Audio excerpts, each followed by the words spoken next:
Hi, and welcome back to 5 Questions from Drawnlines Politics. I'm editor Nick Stone.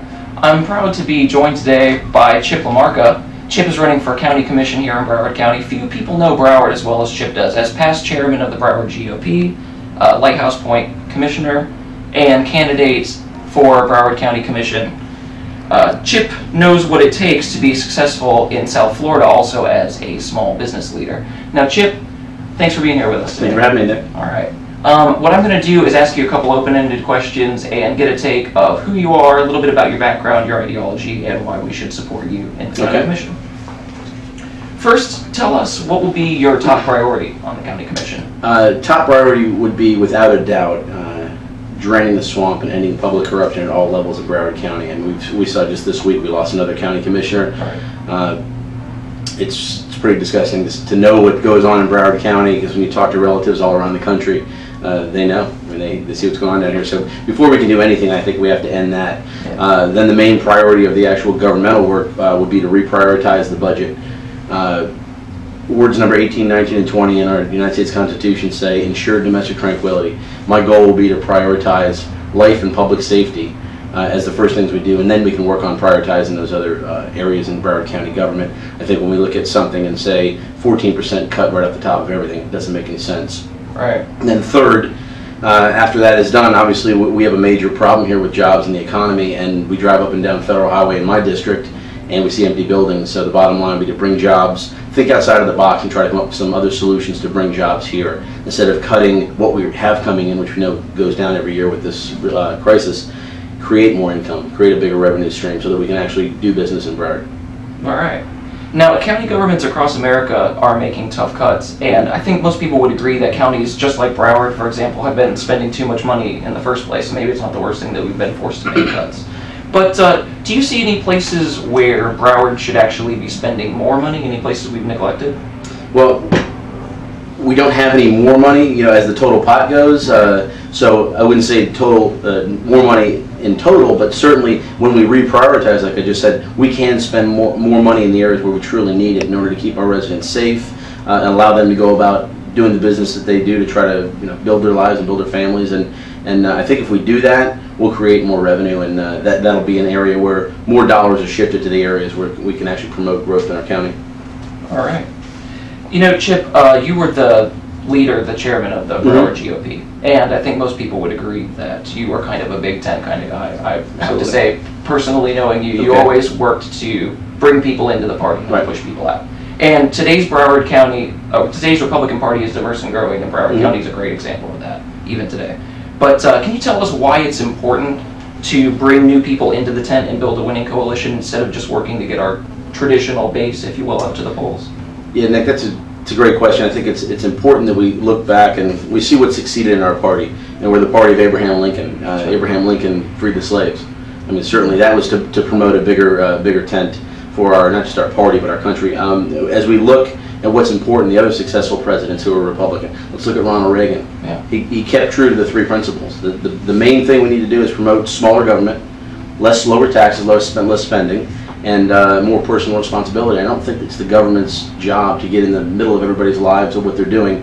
I think there's a lot of issues that you can take up with your priest, your rabbi, or whoever your consultant is in your personal life, but the governmental aspect of the Republican Party needs to be key to reducing taxes, reducing the size of government, especially today, and promoting growth and personal responsibility. I think if we do that, we're going to be successful.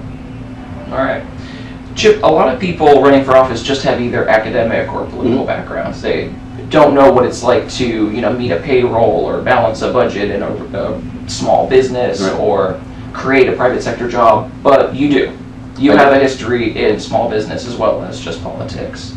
With that background in mind, can you tell us what government can do on a local level or a federal level to create jobs in places like Broward County?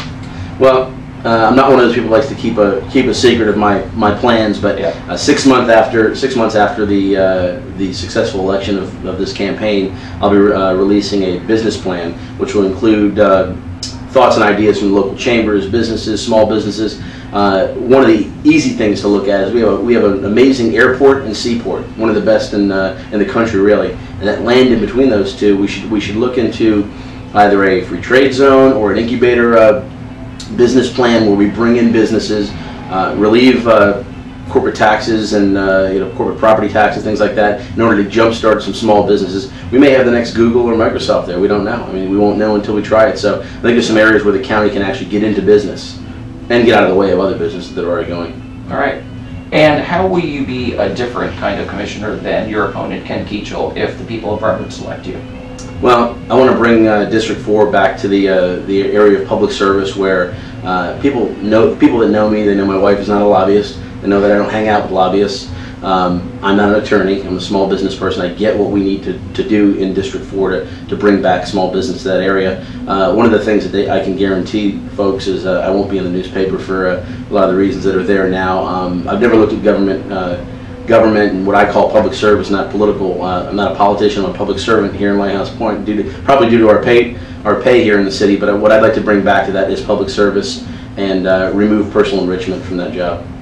That's great. And are there any final thoughts you'd like to leave Drawnlines Politics viewers with today? Well, Nick, I appreciate you coming over and doing this interview. I think it's great what you do for not just the party, but to inform people of all political stripes and backgrounds. Something that's very important is for people to get out and vote. I'm not going to be on the August ballot, so I'm not in the primary.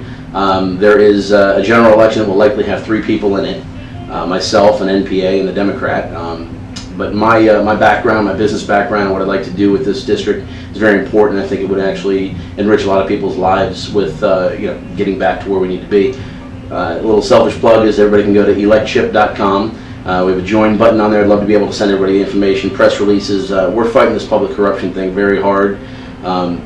We now see the sheriff and state attorney and the feds are all involved in it as well, but we're going to keep sending out press releases and letting everybody know where we are on it. And there's also a contribute button, of course, on that website. So love to get a little support from everybody, and as new events come up, we'll have that on there. So I appreciate you coming by again and everything you do. Thanks, Chip. I really appreciate that. I'm, again, very proud to be today here with my friend Chip Lamarca. If you'd like to help Chip's campaign, visit www.electchip.com. And you will see the link to that also on Drawnlines Politics at drawnlines.com. For Drawnlines Politics, I'm editor Nick Stone. Thanks for tuning in.